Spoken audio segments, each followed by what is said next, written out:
So since we are creating a program for events, let's just name it as Z demo underscore event and press create button. You can name anything starting from Z. System will pop you for title and the type of the program. Just write any title you like. I will enter demo event and I'll choose executable program and just save it into the local object because we don't want any request for now to be transported. Now you are there in the editor. Now in editor, as you can see, the first executable statement is report. The statements above report are just the comments as they start from star, so they'll not be executed.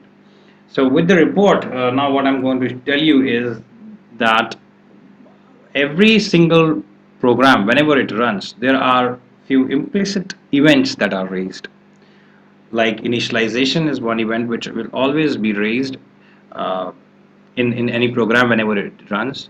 But if you don't mention it in your program, that means you don't mention that you want to write anything, you want to do anything. So the initialization event would be raised implicitly, but nothing will happen for that event.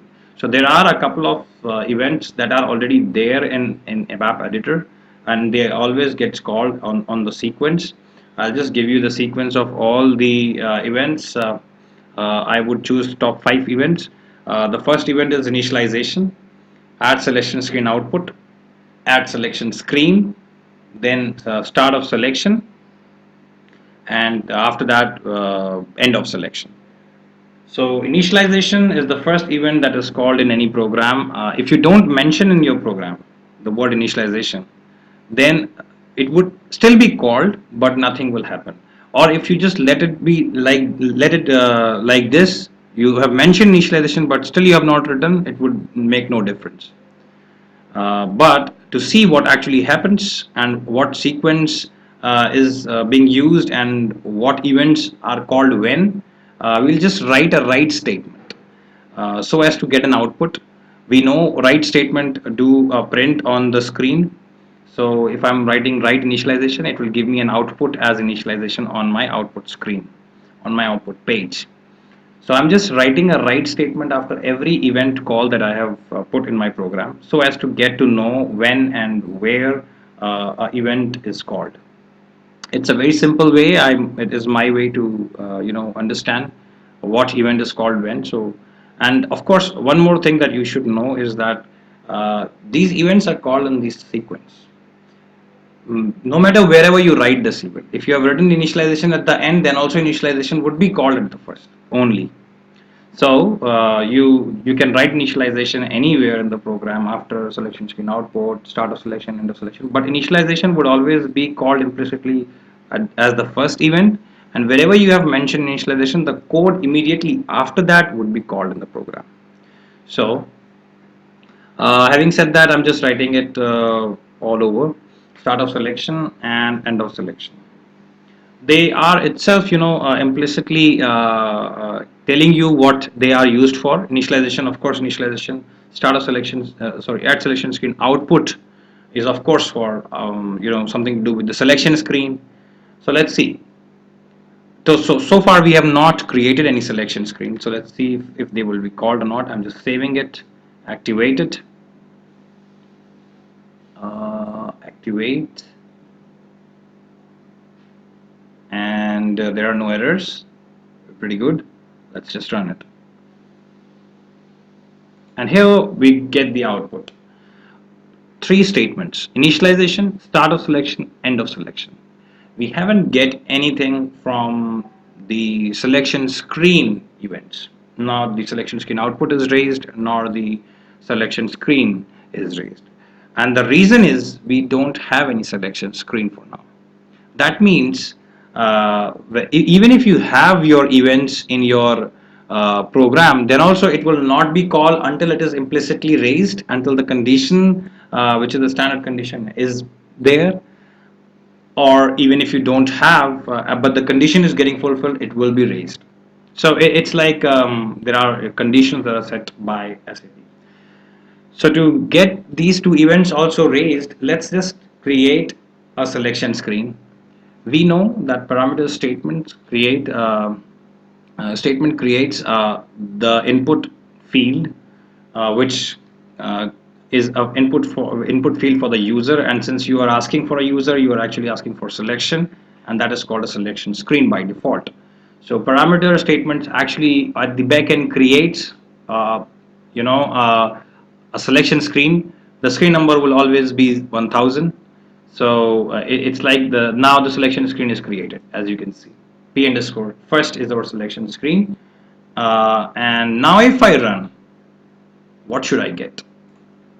I still get only two write statements: start of selection, end of selection. Now I have my selection screen also, but I cannot see my initialization, my selection screen output, and add selection screen, all these three events. Does that mean that they are not called? No, they are actually called because we have initialization is a mandatory event. It would always be called, so it is being called. But why I cannot see the write statement is that write statement writes anything as an output, but right after that I have called a selection screen, so which overlaps that write statement. So that means that initialization is called, but it is not being shown because I have just written a write statement in initialization. To understand it more, I would just do some default thing in initialization. uh, let's just see if we can do. Let's go back. Now I would rather want to go to initialization, and I would not just want to write a write statement. This time I would like to do some sort of default. So let's just say p underscore first and default something. P underscore first equals to 1. So now if the initialization is being raised, the value of p underscore first would be 1. Let's just see if it is there or not. Yes, it is there. What does that mean is that basic function of initialization is not to write anything until you have the screen. If you don't have the screen, then you can of course use it for that as well. But the basic function of initialization is to do the initialization of the fields that you have on such selection screen. That means if you want to put anything for default, let's say you have a default value that you want to show on a selection screen. Just like I did, this p underscore first screen was there with me. I just wanted to have one as a default for the user. He can change it and then also do his own stuff. So basically initialization is always used to do initialization of all the fields that you have on the selection screen or any screen after that. So initialization is clear to us now. Let's just make another parameter, p underscore second, and we will let it be as a character thing. Character is by default, so I'll just write 100. So that means it's a character parameter of 100 width.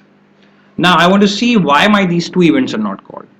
Actually, the add selection screen output event is called, but since I have again written write statement, this is not being shown. So what I'll do is I will write this statement to p underscore second. I can also write p underscore second equals to add selection screen output, but since I've written already a write, this also means the same. Write add selection screen output to second means p underscore second equals to. So they are both the same thing. So I'm just now activating, and let's see. So p underscore second has a value add selection screen output. Do you see the difference? That means that selection screen output is an event which is called right before selection screen. It's something right before you have your selection screen. Now initialization is also before selection screen, add selection screen, output is also before selection screen. Then what is the difference between the two? So to understand the difference, it is about the usage. Initialization is to initialize the fields. Add selection screen output is to change the property of the fields.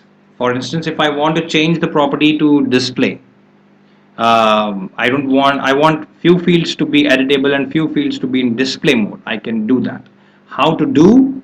You come into the add selection screen output event. Just write this in your program, and there is an inbuilt structure called screen. This is always going to be there in any program. So you just have to loop it. Loop at screen is a loop that is put on internal structure, internal table that will always be there whenever you have a selection screen.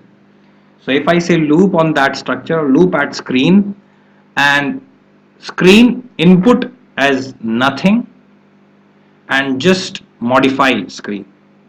So ultimately, if you understand what I'm doing, it is that I'm saying that whatever value is there for any field, the property input of that field should be display. So the property input means that I don't want it to be input enable. If I want it to be input enable, I would say input equals to X. This is something that we will again understand moving forward, but let's just see that what is the output. This session is to explain you about the events, not to explain you about the loops. So now you can see that these two fields are in display mode, but I'm not using it because this is an irrelevant thing. I just wanted to show you why we use the selection screen output.